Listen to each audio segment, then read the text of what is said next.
안녕하세요. 손가락복음 선교의 지휘자 강사입니다. 오신 것을 진심으로 환영하며 해피 바이블을 열어가도록 하겠습니다. 오늘 증거드린 말씀의 제목은요. 122강 좋은 씨를 뿌린 인자와 인자 같으니라는 제목으로 말씀을 나눠보는 시간을 갖도록 하겠습니다. 좋은 씨를 뿌리는 이는 인자라고 했습니다. 인자는 예수님을 가리키지요. 마태복음 13장 37절을 보시면 대답하여 가라사대 좋은 씨를 뿌리는 이는 인자요. 인자는 한문으로 하면요. 사람 인자의 아들자입니다. 사람의 아들이라는 것이죠. 그래서 예수님은 인자로 표현이 되었고요. 마태복음 24장 37절을 보시게 되면은 노아의 때와 같이 인자의 맘도 그러하리라. 여기에서 노아 때와 같이 예수님의 이 맘도 그러하라고 했는데 인자를 가리키죠. 예수님은 누가복음 18장 8절을 보시게 되면은 내가 너에게 이르노니 속히 그 원한을 풀어주시리라. 그러나 인자가 올 때에 예수님이 올 때에 세상에서 믿음을 보겠느냐 하시니라라고 말씀을 하셨습니다. 이 마태복음 13장 37절에 보시게 되면은 좋은 씨를 뿌리는 이는 인자요 예수님이라고 하셨는데요.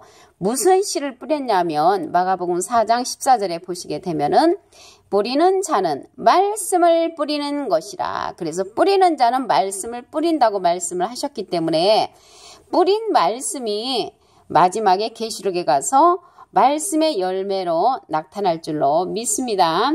이제 그 다음에 보면 이 좋은 씨를 추수하는 인자 같은 이가 있습니다. 예수님하고 비슷하다는 것이죠.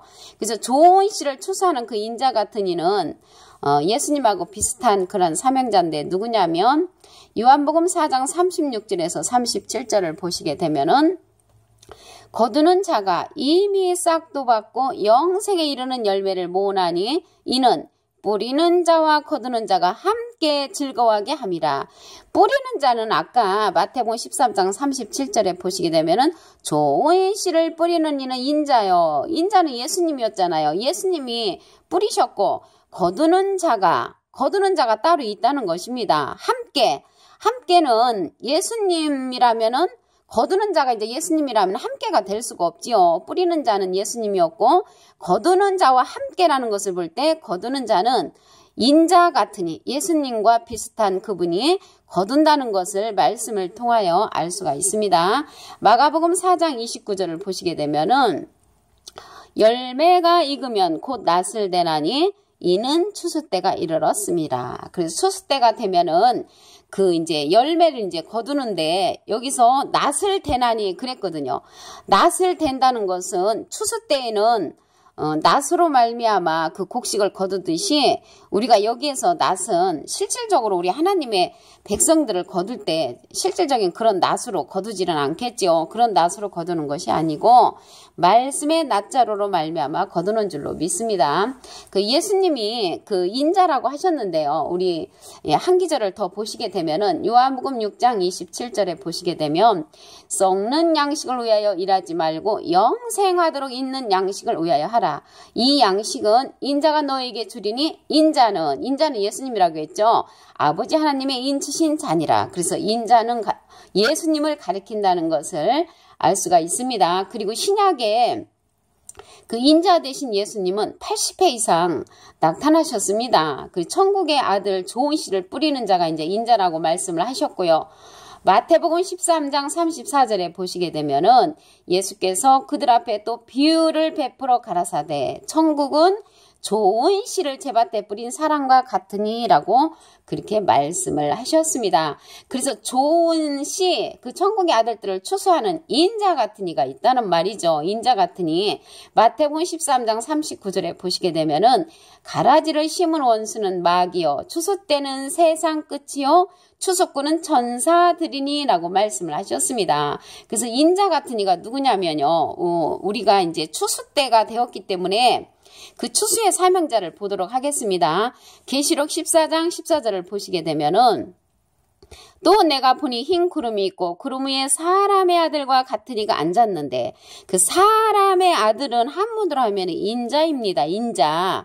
그래서 사람 인자에다가 아들자에서 사람의 아들은 인자인데 같은 이가, 그래서 인자 같은 이가 나오죠. 분명히 계시록 14장 14절에 앉았는데 그 머리에는 금면류관이 있고, 머리에 이제 금면류관이 있고 그 손에는 이안낫을 가졌더라. 그 예수님은 머리에 가시면류관을 쓰셨죠. 예수님은 가시면류관을 쓰셨는데 인자 같은 이는 그 머리에 금면류관을 쓰고 있다고 했습니다. 그 손에 이안낫을 가졌더라. 낫은 이제 하나님의 백성들, 말씀으로 열매 맺는 그러한 자들을 말씀의 낫으로 추수하기 위해서 낫을 가졌다는 것을 알 수가 있습니다.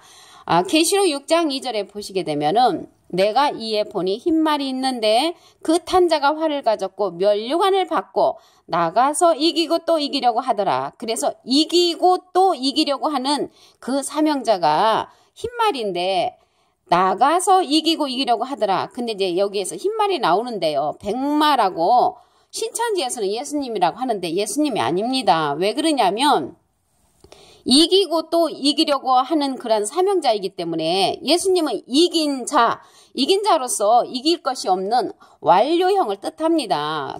요한복음 16장 33절에 보시게 되면은 예수님은 내가 세상을 이겼노라. 예수님은 이기신 분이기 때문에 이기고 이기려고 하는 그 사명자가 백마이기 때문에 예수님이 될 수가 없는 것입니다. 그리고 이제 이 아까 보면은 머리에 금면류관이 있고 사람의 아들과 같은 이가 낫을 들었다고 그랬죠. 낫을 들었는데 이 낫은 추수 때에 이제 사용하는 그런 도구지요. 그 자가 또 이사야서에 보시게 되면은 그 추수의 사명자를 한번 보도록 하겠습니다. 이사야 41장 15절에 보라 내가 너로 이가 날카로운 새 타작기계를 삼으리니 내가 너로 사람을 갖다가 하나님께서 이가 날카로운 새 타작기계를 삼으신다고 하셨습니다. 이가 날카롭다는 것은 이제 새 타작기계라는 것을 볼 때 한 번도 쓰지 않는 타작이 잘 되는 그러한 타작기계라는 것을 알 수가 있습니다. 근데 타작기계가 기계가 아니고 내가 너로 사람이라는 것이죠. 사람을 이가 날카로운 새 타작기계를 이제 삼아가지고 내가 산들을 쳐서 부스러기를 만들 것이며 작은 산들로 겨같게 할 것이라 라고 말씀을 하셨습니다. 겨같게 한다는 것은 시편 1편 4절에 보시게 되면은 악인은 겨와 같도다 라고 말씀을 했습니다. 그래서 악한 자들을 심판하는 그 이가 날카로운 새 타작기계 한 번도 쓰지 않은 그런 타작기계와 같은 자를 하나님께서 말세에 추수꾼으로 삼으셨다는 것을 말씀을 통하여 알 수가 있습니다. 아까 여기에 보시게 되면은 금면류관을 썼다고 그랬죠. 이 사람의 아들과 같으니 인자 같으니 그가 바로 새 타작기계의 그러한 사명자라는 것을 알 수가 있습니다. 그래서 우리가 이제 하나님의 말씀 가운데 보시게 되면은 노력지 아니한 것을 거두는 자가 있다고 그랬습니다. 요한복음 4장 38절에 보시게 되면은 내가 너희로 노력지 아니한 것을 거두러 보내었나니 다른 사람들은 노력하였고 너희는 그들의 노력한 것에 참여하였느니라. 그래서 이 추수꾼은 노력지 아니한 것을 거두러 보내는 그런 사명자고요. 여호수아 24장 13절부터 보시게 되면은 너희의 수고하지 아니한 땅과 너희가 건축지 아니한 성읍을 너에게 주었더니라고 기록되어 있습니다. 신명기 6장 10절에서부터 보시게 되면은 내 하나님 여호와께서 내 열조 아브라함과 이삭과 야곱을 향하여 내게 주리라 맹세하신 땅으로 너로 돌아가게 하시고 내가 건축하지 아니한 크고 아름다운 성읍을 얻게 하시며. 그래서 추수꾼은요 노력지 아니한 것을 거두러 보내는 그러한 사명자라는 것을 말씀을 통하여 알 수가 있습니다. 우리가 이제 나중에 이제 싹쓸 받을 그 추수꾼이 아닌 자를 한번 보도록 하겠습니다. 계시록 2장 10절을 보시게 되면은 내가 장차 받을 고난을 두려워 말라. 볼지어다 마귀가 장차 너희 가운데서 몇 사람을 오게 던져 시험을 받게 하리니 너희가 10일 동안 환난을 받으리라. 내가 죽도록 충성하라. 그리하면 생명의 면류관을 받으리라 라고 말씀을 하셨습니다. 그래서 생명의 면류관을 받는 자는 이 말씀을 자세히 보면은 마귀가 장차 너희 가운데서 몇 사람을 오게 던져 시험을 받게 하는 자들입니다. 그래서 마귀가 오게 던져서 시험을 받게 하는 것은 그런 자는 좋은 위치에 있는 사람은 아니지요. 그런 자들이 죽도록 충성해야만이 받을 수 있는 그런 면류관이 생명의 면류관입니다. 성경 말씀에 보시게 되면은 면류관이 20가지도 넘습니다. 그래서 제가 개인적으로 받고 싶은 면류관은 의의 면류관하고 영광의 면류관을 받고 싶은데, 성경 말씀에 보시게 되면은 예수님이 쓰셨던 가시 면류관, 또 금면류관, 화려한 면류관, 12별의 면류관, 7별의 면류관, 짐승이 받은 10뿔 면류관, 그래서 여러 가지 면류관이, 의의 면류관도 있고요. 여러 가지 면류관이 성경 말씀에 보시면은 있습니다. 그래서 오늘 122강 좋은 씨를 뿌린 인자와 인자 같은 이에서요. 좋은 씨를 뿌리는 이는 인자, 예수님이었죠. 마태복음 13장 37절에 보시게 되면은 좋은 씨를 뿌리는 이는 인자요.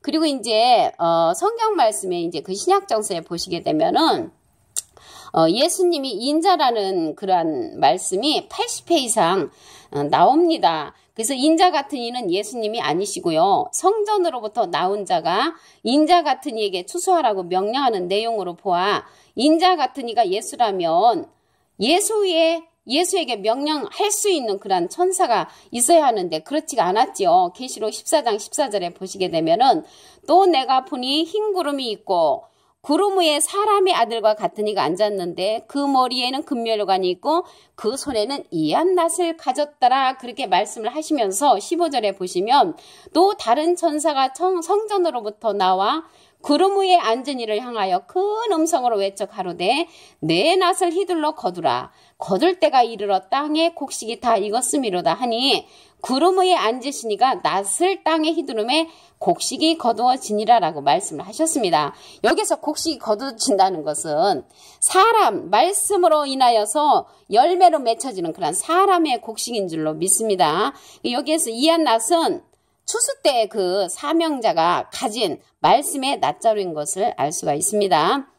여기서 사람의 아들과 같은 이가 금면류관을 받고 이한 낫을 가졌는데 이 자가 누구냐면 하나님께서 새 타작기계로 삼은 자입니다. 이사야 41장 15절을 보시게 되면은 보라 내가 너로 이가 날카로운 새 타작기계를 삼으리니 내가 산들을 쳐서 부스러기를 만들 것이며 작은 산들로 벼같게 할 것이라. 그래서 이가 날카로운 한 번도 쓰지 않은 새 타작기와 같은 자가 말세의 추수꾼으로 나온다는 것을 말씀을 통하여 알 수가 있습니다. 오늘 주요 내용은요 무엇이냐면 좋은 씨의 말씀을 뿌린 자는 인자 대신 예수님이었으나 좋은 씨, 천국의 아들을 추수하는 자는 인자 같은 이로서 계시록 14장 14절에 보면은 사람의 아들 같은 이로 나오지요. 면류관부터 받고 영생의 열매를 모으는 자들입니다. 그래서 죽도록 충성한 이후에 생명의 면류관을 받는 자는 종말의 추수꾼이 아니고 이사야 41장 15절에 이가 날카로운 새 타작기계를 하나님께서 삼으신다고 한 그 자가 종말의 추수꾼으로서 사명을 감당하는 자라는 것을 알 수가 있습니다. 오늘 122강 좋은 씨를 뿌린 인자와 인자 같으니라는 제목으로 하나님의 말씀을 통하여 상고해보는 시간을 가졌습니다. 감사합니다.